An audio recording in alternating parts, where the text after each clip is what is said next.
Evronun dollar rəqabəti dünən satış əməliyyatları ilə yaddaşlarda qaldı. Signal kanalında paylaşmışdım. Mükəmməl bir nəticə verdi. Bugün alışlar 1.17 990'lardan, satışlar isə 1.17 800'lərdən gələcək.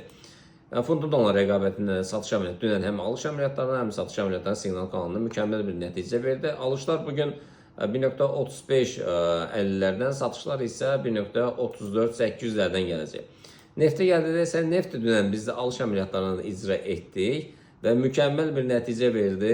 Demək, crude oil 70.90'lara qədər qalxdı. Bugün alışlar 71'lərdən, satışlar isə 70-40'lardan gələcək.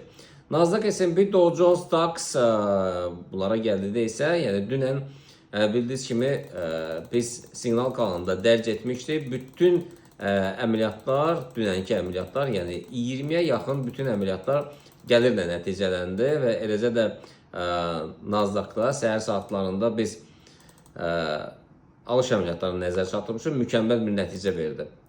Yəni axşam saatlarında isə yenidən yüksəlişə doğru imza atdı. Yəni artıq Nasdaq, S&P, Dow Jones enişlər yox, ancaq qalxışlara meyillidirlər.